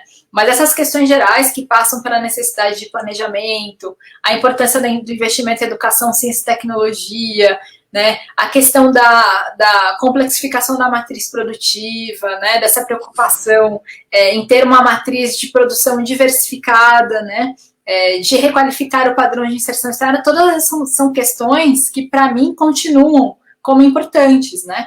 E no caso do Brasil, o enfrentamento das desigualdades como um grande motor de transformação, né? Se as nossas agendas de desenvolvimento não levarem em consideração o enfrentamento das desigualdades, né, como uma prioridade máxima, a gente dificilmente vai conseguir um processo sustentado de crescimento e desenvolvimento. Então, eu diria que a gente pode sim se inspirar em outras experiências, mas sempre com esse cuidado, porque tem problemas que são muito particulares do Brasil, né? E essa particularidade de problemas, por sua vez, demanda estratégias específicas de enfrentamento numa agenda de desenvolvimento, né? Eu estou vendo o Alex respondendo ali, colocando umas questões. O Alex podia voltar para a sala, né, Alex? Também, se você quiser. E fazer esse diálogo aqui conosco. Ele coloca uma questão ali, inclusive, né? O Alex, pouquinho. Fernanda e Patrícia, queria muito que vocês falassem um pouquinho mais sobre essa questão da austeridade fiscal como uma religião. Parece-me que ao colocar a austeridade como razão de Estado, podemos colocar em xeque qualquer perspectiva de desenvolvimento sustentável. Não, exatamente. A questão, né, da agenda da austeridade, que é justamente que tem como corolário, né, a diminuição do papel do Estado, a diminuição da relevância desse Estado na dinâmica socioeconômica, quando a gente traz isso, transplanta isso para contextos, né, de países ainda com tantos problemas estruturais, né, com tanta desigualdade, com matriz produtiva incompleta, simplificada, cheia de gargalos, enfim, né, a gente retirar, né, a potência de atuação desse agente que tem meios e instrumentos de alcance coletivo, assim, é desesperador, né? E é o que você colocou, né, Patrícia? Quando a gente faz uma pergunta, talvez pela memória recente, né, da hiperinflação da década de 80, a principal preocupação que as pessoas colocam é: tem medo de inflação e de desemprego. Você não tem medo? Dá vontade de perguntar assim, né? Então, a agenda da austeridade nos coloca, para usar aqui os termos do Celso Furtado, esse consenso, né, que a gente observa desde o final da década de 80, ele nos colocou, né, num caminho que parece que a gente está o tempo todo à espera de um milagre, né, como se as leis do livre mercado, a livre circulação de capital, né, fosse nos levar a esse resultado, né. Talvez na aula do Gabriel, falando sobre financiarização, ele vai deixar isso mais em evidência, né. No capitalismo financiarizado, você ter um ambiente macroeconomicamente, entre aspas, saudável, de forma nenhuma garante que você vai incrementar o incentivo para o investimento produtivo e para a expansão dos postos de emprego. Porque a esfera de valorização principal já está deslocada, né? Então, se a gente tira um agente que tem esse papel, né, de carregar a dinâmica econômica de outra forma, porque deve, em tese, estar sendo motivado não pelo lucro individual, mas pela potência de geração de bem-estar coletivo, se a gente retira esse agente do processo, aí esquece, né? Aí é ladeira abaixo. O consenso diz que estabilidade é inflação baixa. Isso não é estabilidade. Estabilidade é você ter, né, pleno emprego. A inflação baixa também, né? Também, mas não é só isso. Isso não vai garantir nada. Não dá para colocar o carro na frente dos bois, né? A gente não pode esperar a inflação como um requisito, mas antes como a baixa inflação como requisito, mas antes como um resultado, né, de um ambiente suficientemente saudável do ponto de vista da capacidade de geração de excedente e de emprego, né? Então a gente está invertendo a lógica, né? E a inverter a lógica, ao invés da gente curar o paciente, a gente está ajudando a matar, né? Nós estamos estagnados há muito tempo, né? E assim, sem projeto, eu acho que você falou várias vezes na sua fala, né? Nós precisamos de um projeto de país, né? Um projeto de longo prazo que pense o país que nós desejamos, né? É isso que a pergunta do Pedro Henrique, né? Que você encontra em todas as experiências históricas dos países que foram bem-sucedidos em se desenvolver. Sempre tem um projeto de país, né? Um projeto de nação. E nós perdemos um pouco essa noção, né, no período mais recente, né? Precisamos recuperar isso novamente. No máximo, o projeto de nação que a gente tem, né, Paty, é um projeto de nação que inclui uma pequeníssima parcela dessa população, né, dentro desse projeto, e exclui o restante, né? Você tem, né, o Pedro Henrique vai fazer outra provocação. Tendo em vista as transformações da economia global das últimas décadas, ainda faz sentido pensar em agendas como a reforma agrária e não faria mais sentido pensarmos em garantia de renda ao invés de garantia de emprego? Olha, Pedro, eu vou dar uma opinião minha, lá, o Alex voltou. Vou dar uma opinião minha, né? Eu acho que sim, ainda dá para a gente pensar em reforma agrária como uma agenda importante, né? E quando você coloca a questão de que não faz sentido e não é importante a gente garantir a renda, além da questão do emprego, eu concordo com você, na medida em que, né, o que a gente está observando, né, de modificação na estrutura do mercado de trabalho nos últimos anos, que muitos dos empregos tradicionais, né, possivelmente não vão existir daqui para frente, né? E mesmo que novos empregos sejam gerados, talvez essa nossa capacidade de empregar pessoas ela seja diminuída. Então, aí eu coloco aquela terceira frente que destaquei de uma agenda de desenvolvimento, de expansão das redes de proteção social, ela se mostra ainda muito importante, né? Pode ser que a gente não tenha, de fato, como gerar emprego para todo mundo. Isso não quer dizer que a gente vai descuidar da dignidade, do bem-estar dessas pessoas que não vão conseguir mais se colocar no mercado de trabalho, né? Então, essa é uma outra questão para considerar. Mas eu ainda considero, sim, que a reforma agrária é uma agenda importante, assim como outras reformas, não necessariamente essas que a gente vem aprovando por aí, né? Que ao invés de imprimirem, acrescentarem um poder de progressividade, de distribuição de renda e riqueza, estão, na verdade, talvez caminhando num caminho inverso, né? Mas essas reformas ainda acho que se colocam como importantes, sim. Você concorda, Paty? Não, concordo, né? A concentração de riqueza, de terra no Brasil é um escândalo, né? A gente deveria ficar mais escandalizados. O problema é que nós naturalizamos uma série de situações que são escandalosas, né? As pessoas não poderem lavar a mão nas comunidades porque não tem água corrente, né? São situações que a gente não deveria aceitar, né? E, infelizmente, nós aceitamos. Então, nós devemos falar mais disso, né? E não esconder, eu acho, debaixo do pano.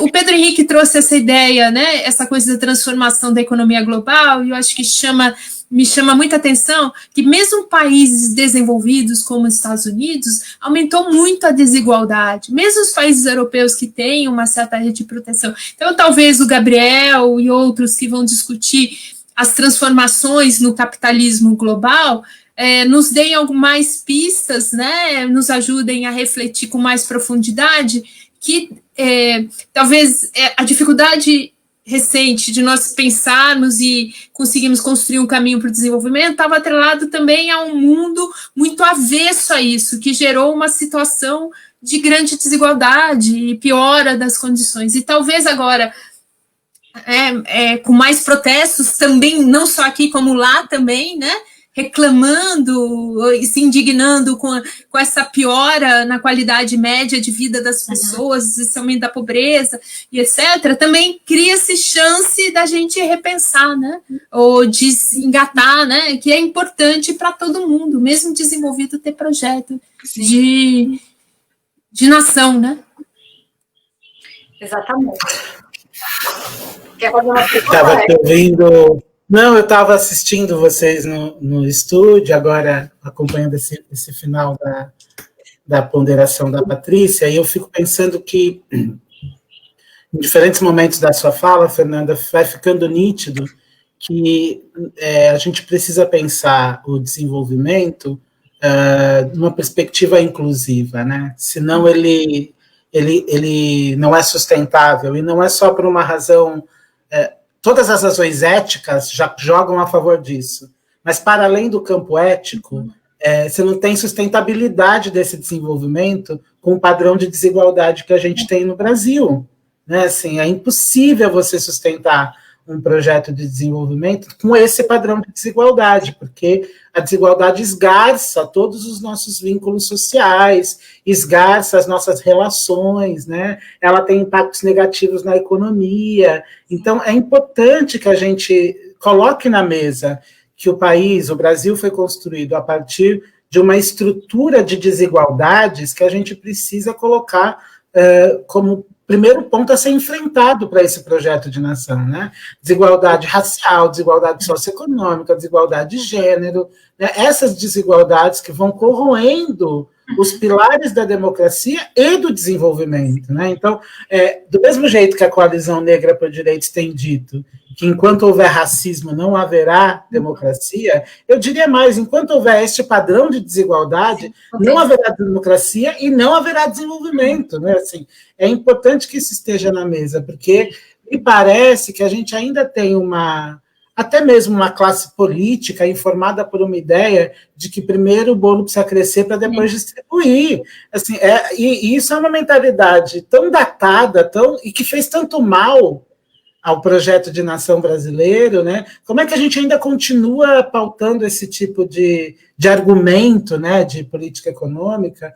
E a provocação que eu fiz da austeridade é porque a gente tem enfrentado esse debate da austeridade se transmutando de diferentes formas, né? Uma hora ele vem embalado na reforma da Previdência, depois ele vem embalado na reforma administrativa, depois ele vem embalado na reforma tributária, e parece que todas as promessas, nós vamos economizar tantos, nunca se cumprem.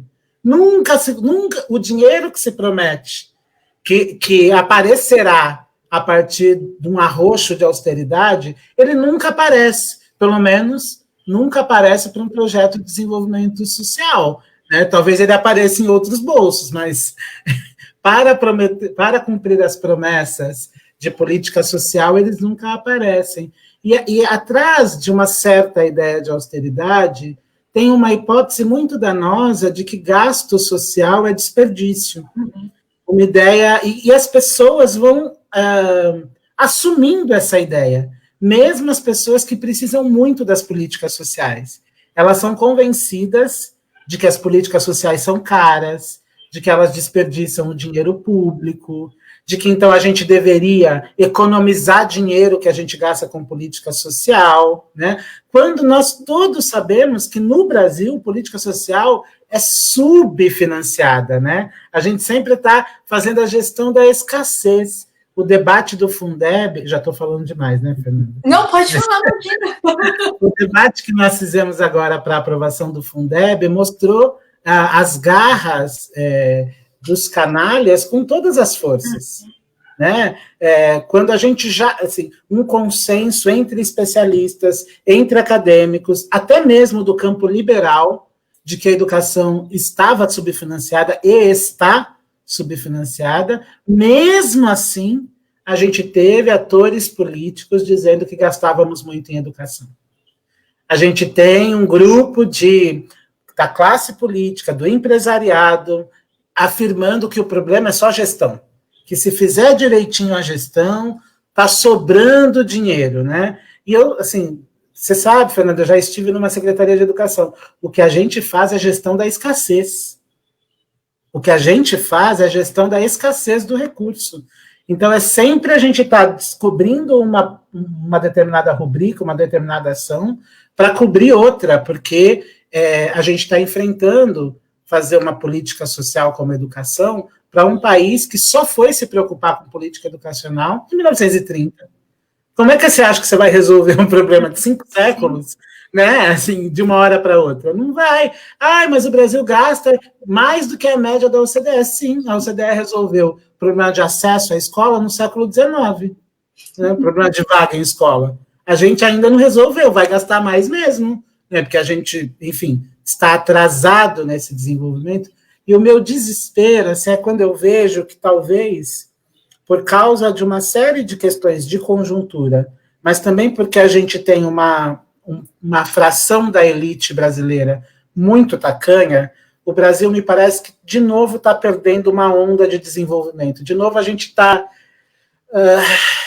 ficando com um paradigma ultrapassado de economia, um paradigma ultrapassado de Estado, inclusive, que os países que têm algum compromisso com o seu povo já abandonaram, né? A ideia de que, bom, quanto menos eu gastar, melhor. Os países que têm compromisso com o seu povo já entenderam que não é assim. Não.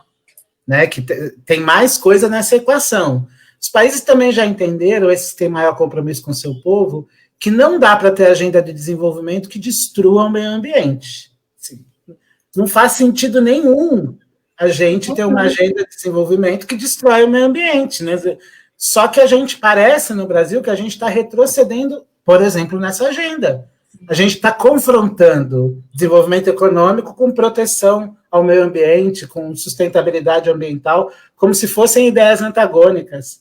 E aí a sensibilidade, o Pantanal queimando aos montes e a sensibilidade da autoridade política brasileira é zero. Sim. Né? Não faz sentido. Então, eu estou aqui muito mobilizado, por isso que eu entrei e falei um monte, mas eu acho que o curso vai ajudar a gente a olhar para tudo isso, né? Que desenvolvimento é uma agenda complexa, intersetorial, interdisciplinar, e que se a gente não tiver uma atenção a isso, a gente não consegue disputar com os canalhas o futuro do país, né? A gente não consegue, porque é como você falou, se nós não nos aproximamos do debate do desenvolvimento, do debate da economia, outros farão, né? Assim, outro dia eu vi acho que eu vi no rádio uma propaganda que dizia assim, bom, se você não se interessa pelo debate econômico, o seu patrão se interessa. Né? Se você não se interessa pelo debate econômico, os donos dos bancos se interessam. Né? Então, como é que a gente, né, inclui mais gente nessa panela para a gente poder fazer um caldo de desenvolvimento inclusivo? Só estava provocando vocês. Não, eu vou pegar esse seu gancho da panela, Alex, porque eu acho ele perfeito, né? Eu acho que o grande fundamento de cursos como esse que nós estamos fazendo em parceria, eu acho que eles têm uma grande potência, que é justamente engrossar esse caldo, né? Então, eu recoloco aqui, a quem interessa o desenvolvimento? O desenvolvimento não interessa a todo mundo. O desenvolvimento interessa especialmente a quem está excluído desse processo. E quem está excluído desse processo, se não se entrar, né, nessa discussão, vai continuar a ser excluído desse processo. Né? Então, esse nosso movimento, acho que essa responsabilidade que nós temos, né, como estudiosos, como pesquisadores, é de levar essas discussões para alcances, né, maiores, né? A gente acaba, às vezes, muitas vezes, ficando muito presos e presas aos debates acadêmicos. Só que a gente não pode esquecer, para que serve a ciência? A ciência é um meio de transformação. E eu quero usar, né, tudo que eu aprendi e refleti para provocar essa transformação. Eu não quero ser aquela que vai ajudar a conformar, não. Eu não estou nesse time, não. Eu estou no outro. Então, a gente tem que se juntar e fazer esse caldeirão ferver para transformar, né? E sem a pressão social, isso não vai acontecer. Porque quem hoje domina o poder político, econômico, o discurso e etc., não quer que as coisas mudem. Sinto muito. Seria uma ingenuidade nossa achar isso. Que a mudança virá dali, ela não virá de lá. A mudança virá da pressão social, né? E aí a gente tem que fazer essa pressão social para essa mudança, né? A gente está sendo acostumado, né? Ou vem sendo, entre aspas, educado e programado para achar que nós somos empreendedores de nós mesmos. Né? A gente não é uma coleção de empreendedores de nós mesmos. Não é assim que a gente vai chegar, né? Eu gostei também de uma questão que você coloca aí, Alex, né, de que parece que a gente está cada vez mais dando passos para trás. Estamos mesmos, né? A gente está se iludindo de uma perspectiva que é isso. Se cada um vai em busca do seu, o resultado social é o melhor para todo mundo. E a gente, historicamente, está cansado de saber que não é isso, né?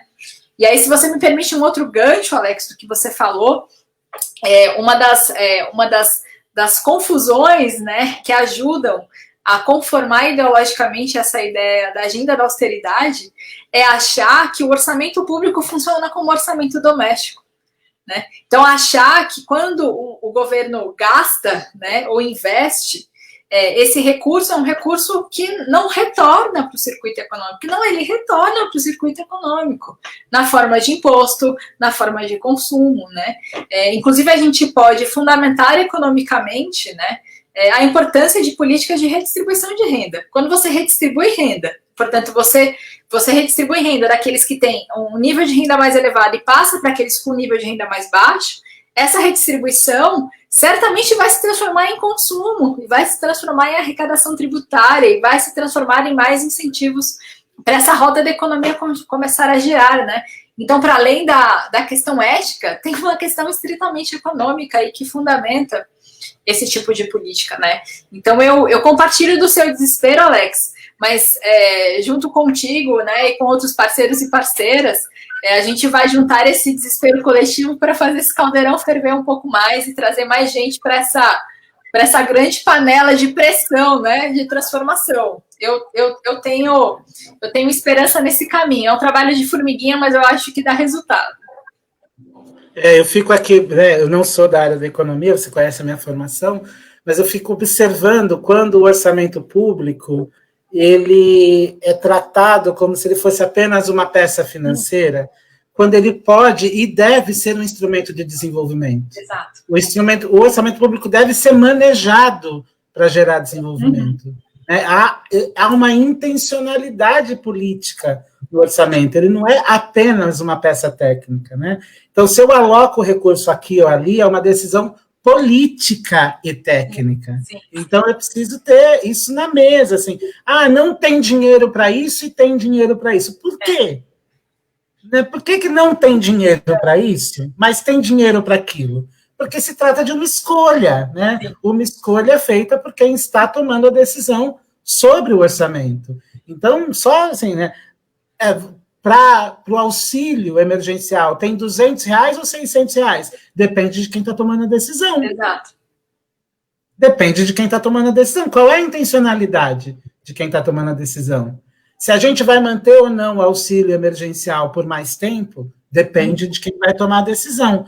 Porque para determinadas coisas o orçamento aparece, do nada, o dinheiro do orçamento. E para outras coisas parece que ele some, né? Então, essa ideia de que o orçamento é uma peça política, além de ser uma peça técnica, e se é uma peça política, ela precisa ser debatida socialmente, não pode ficar só na conversa dos financistas, né? Ela tem que ser discutida com as pessoas. Eu fico lembrando aqui de ecos de um passado mais bonito que a gente teve, da ideia de orçamento participativo, da ideia de fazer um letramento orçamentário com a população, para as pessoas entenderem, né? É claro que é difícil compreender isso que a gente costuma chamar de máquina do Estado, mas a gente precisa letrar as pessoas para participarem desse debate, né? Tem dinheiro ou não tem dinheiro para a Bolsa na universidade? Vamos discutir o orçamento. Vamos discutir o orçamento, né? Tem dinheiro ou não tem dinheiro para ampliar o sistema de saúde, né? Vamos discutir o orçamento. A União gasta pouco ou gasta muito com transporte? Vamos discutir. Agora, se a gente ficar só no debate, tem pouco, tem muito, acabou, não tem alternativa. Porque aí a gente precisa entender que o Estado, na sociedade capitalista, ele está sempre subfinanciado. Ou ele se assume como um protagonista da economia, ou ele vai ficar a reboque dos interesses que estão propondo, né? E aí, Alex, você me permite também um complemento, né? Essa ideia de que a gente pensa, né? O orçamento, a gente tem um cobertor curto, não dá para cobrir tudo. Mas o que a gente vai cobrir é um objeto de disputa, né? E se a gente não ocupa essa arena de disputa para dizer, não, a prioridade é essa, né? Essas são as prioridades, isso aqui não pode deixar de ser feito, alguém vai decidir por nós, né? E aí, acho que uma das grandes contribuições, né, e aqui falando um pouco do meu passado na Escola do Parlamento, e que me encantou nesse projeto, né, e eu fico muito feliz de ter você à frente desse projeto, eu acho que a grande potência da escola é a educação para a cidadania, né? Então, quando a gente fala como é que a gente aumenta a pressão social? A gente aumenta a pressão social, né, trazendo as pessoas para o debate público. É assim que a gente vai aumentar a pressão social. Porque, novamente, a política ela é uma esfera de disputa. Se você não está ocupando o seu espaço, alguém vai ocupar por você. Né? Então, é esse desafio que a gente apresenta. E, para além de convidar as pessoas a ocuparem esses espaços, a nossa missão, como pesquisadores e estudiosos, é de levar elementos para as pessoas participarem, né, de forma informada e qualificada desse debate. Né? Eu acho que essa é a nossa missão, né? Esse é o nosso desafio, não só nesse curso, mas nos diversos cursos que vocês têm organizado e o que a gente tenta também fazer como ações na universidade, né? Quer falar um pouquinho, Paty? Não, enfim, é fantástico o que o Alexandre... E os exemplos que a gente tem recentemente, né? Falando do orçamento, eu fiquei... Né, quem teve aumento? Os militares, né? Quem teve aumento? Hoje, o pessoal da AGU. Né, você viu isso? A promoção da alta cúpula da AGU, não contesta. Assim, e 300, assim, nunca teve mais de 300 funcionários receberam, né, foram promovidos, né? É uma coisa, é um descalabro. A sociedade não pode aceitar, tem que reclamar. Então tem que fazer a reforma administrativa, mas tem dinheiro para coisas, né? Para interesses específicos, né? Que não são majoritários, tal. Então acho que essa discussão é super importante, A gente precisa se indignar, né? Conversar e falar, estou indignada, não me conformo. Né, ficam falando que... E não aceitar as comparações de grandes números, né? Falar assim, todo funcionário público, poxa, gente, nós estamos vendo o pessoal do SUS fazendo miséria, né? E com poucos recursos, né? Para tentar combater a pandemia, para lidar com uma situação que não estavam preparados. Então, como que a gente consegue também melhorar esse debate falando, não compare grandes números, vamos olhar o detalhe, que nem você falou, né? Vamos olhar que a criança vai para a escola, precisa da merenda, ela precisa de livros, essas coisas que nos países europeus já está garantido, já está dado, e etc. Então, são necessidades diferentes. Então, é super importante a gente, né, manter acesa essa chama, né, de querer mudar, de querer fazer, né? Isso já mobiliza, né, contagia esse desejo, esse amor, né, por querer incluir todo mundo. Acho que isso é importante. Rodrigo está colocando ali uma coisa que eu não tive tempo de acompanhar, que já caçaram a promoção dos nossos colegas da AGU. Para o bem, para o mal, seria uma decisão justa, porque se a gente está organizando o país a partir de uma perspectiva de mais equidade, a gente precisa pensar como é que a gente faz esse tipo de decisão também. Mas eu não quero entrar numa pauta de que assim, está vendo de novo servidores públicos com privilégio. Exatamente pelo que você falou, Patrícia, né? A grande massa dos servidores públicos está concentrada em menos de 5 salários mínimos. A grande massa. E boa parte, 2 salários mínimos, né? Então, não é verdade essa história de que todos os servidores públicos vivem uma vida de privilégios. O que existe, e é verdade, uma elite, especialmente no judiciário, que ocupa um pedaço do orçamento que não é justo. Isso é verdade. Agora, o debate a ser feito é menos, como você disse, né, no pacotão dos servidores públicos e mais nas desigualdades que estão organizadas em determinados nichos dessa estrutura, né? Eu tô provocando aqui porque eu acho que esse debate, inclusive, precisa aterrissar nos municípios e nos estados, sabe, Patrícia e Fernanda? A gente discute o orçamento municipal também, e no orçamento municipal a gente toma decisões políticas, né? Num ano como esse, que é um ano eleitoral, a gente precisa se perguntar nos municípios como é que o meu município encara o seu processo de desenvolvimento também. Como é que o meu município se coloca na perspectiva de protagonista de uma política para a sua população comprometida com isso, comprometida com a equidade Então, onde é que o município vai alocar o recurso da educação? Onde é que o município vai alocar o recurso da saúde? Por que o município pode ter ou pode não ter uma política de renda complementar de cidadania? Porque não está vedado. O município de São Paulo poderia criar um programa de complementação de renda. Poderia. Se faz ou se não faz, de novo, é uma decisão política. Né? É uma decisão política. Não, tem um município no Rio, Magé, que criou uma moeda, né? Tem municípios, lá, no Ceará também tem, né? Regiões, comunidades que criam moeda e conseguem dinamizar, né? O entorno e a sua economia.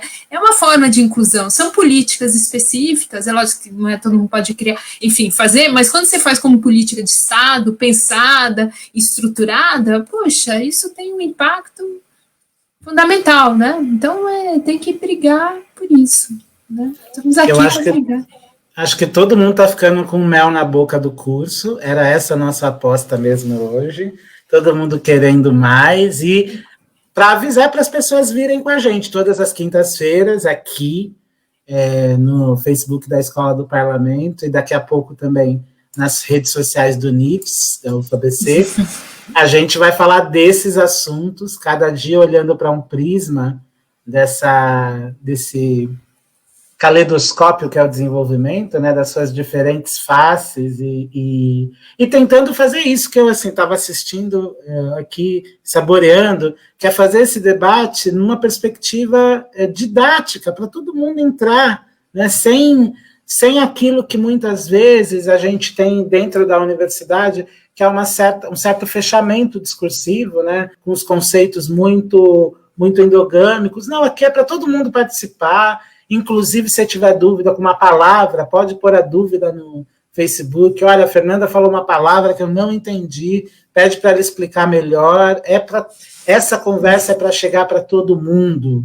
É para a gente falar de desenvolvimento na mesa do bar, na mesa do jantar, na rua, no futebol, no intervalo do futebol. Desenvolvimento tem que ser uma coisa assim, ó, na nossa conversa cotidiana, porque é isso, um projeto de uma nação comprometido com um modelo de desenvolvimento impacta a nossa vida todos os dias. Todos os dias a nossa vida é impactada pelo modelo de desenvolvimento escolhido pelo Estado. Né? O Estado faz uma escolha, e aí essa escolha vai gerando consequências na nossa vida cotidiana, e a gente precisa, né, ter essa presença da pauta. Eu estou aqui super empolgado, Unidos do Desenvolvimento, hein, Fernanda? Unidos do Desenvolvimento. Toda vez que eu falo com a Fernanda, eu compro mais 2 livros sobre desenvolvimento, Patrícia, é uma loucura. Mas vou passar para vocês fazerem as considerações finais. A Patrícia conduziu o final do encontro. Eu só entrei para atrapalhar um pouco mesmo.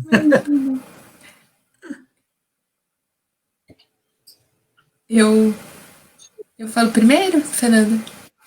Então, bom, eu queria agradecer imensamente, né, a Escola do Parlamento está nos recepcionando e possibilitar esse curso que consegue chegar em mais gente, né, que consegue incendiar também, né, porque isso é contagioso, gente, né, você começa a se animar, que tem mais gente querendo entender, que tem mais gente querendo participar, tem mais gente querendo pensar um país melhor, né, eu acho que o curso vai ser, né, bem interessante, bem legal. Espero que todos aí continuem, mais cheguem para isso. Queria agradecer, eu acho que a Fernanda, né, fez uma exposição muito boa, muito obrigada, né, Fernanda?